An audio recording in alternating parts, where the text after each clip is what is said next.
Ciao from Milano, Italy. I am here taking a walk and noticed this beautiful park. I wanted to share it with you guys.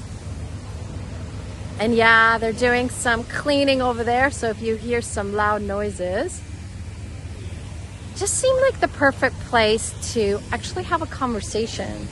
You know, some of you guys know that I'm a facilitator, a certified facilitator of joy business. And one of the things that we get the great pleasure to facilitate is getting out of debt joyfully. Because so often, this is one of the things, whether you're in business, your personal life, debt is one of those things that tends to put us in a halt position instead of a creative position.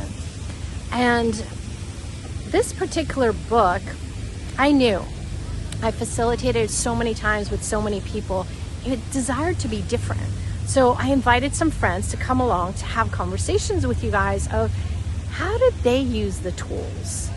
And one of the things about debt, which is really interesting, is if you look at the dictionary from earlier than 1940s, you're gonna find that debt meant death.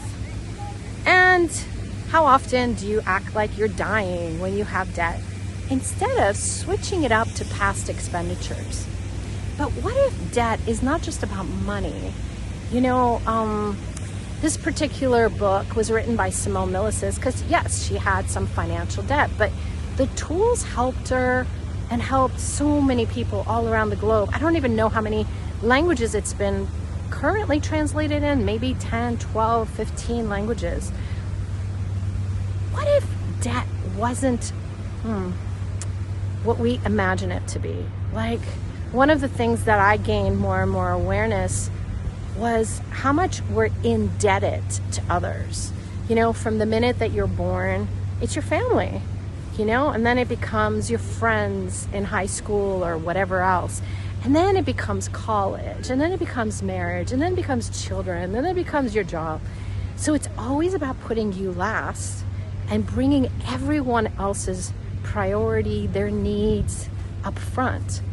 But to do that, you actually have to give up what you know. You have to give up the entirety of your being functioning as that leader in your life so that you can be received by others. It's really interesting. It's not things that are there to...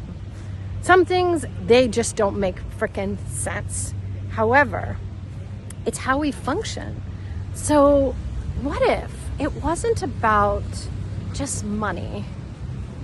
Like, who's the first person you think about before you choose anything in your life? For me, it was always family. Always. First, it was my mom and dad.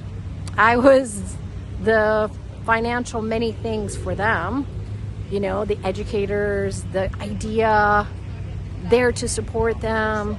But then I got married, and then it was him. And then I got pregnant with twins, and then it was about the kids. And then it was about my job.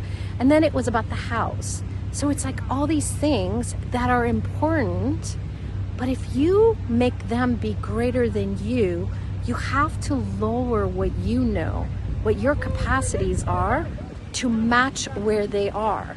But if you're willing to be you, all of you, and yeah, it takes some practice, you know, but when we're willing to actually honor ourselves, you get to include them. It becomes the kingdom of us, not just kingdom of me, kingdom of them or they, but truly this kingdom of we, which is how nature functions, which is how animals actually function.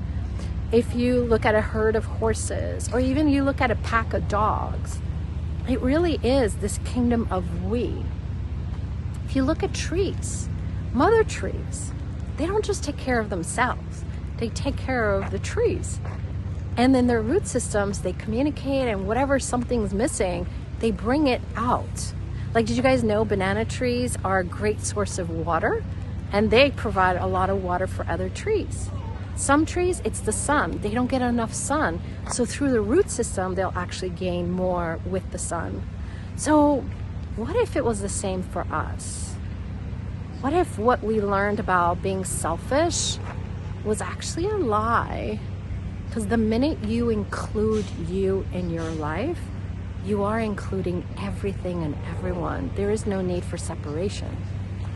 So, what if your financial debt or anything else, as soon as you were willing to make you greater than it, could help to change it and be able to pay it off much faster? So I invite you guys, we're still have the book club going. If you'd like to join us, we have multiple languages it's translated in. I wonder, what can we create that allows this beautiful planet we live in for people to know they don't have to be in debt anymore? I know, hopes and dreams, but what if each of us choosing abundance, choosing our being instead of the lack, scarcity, could actually change the whole world? See you soon.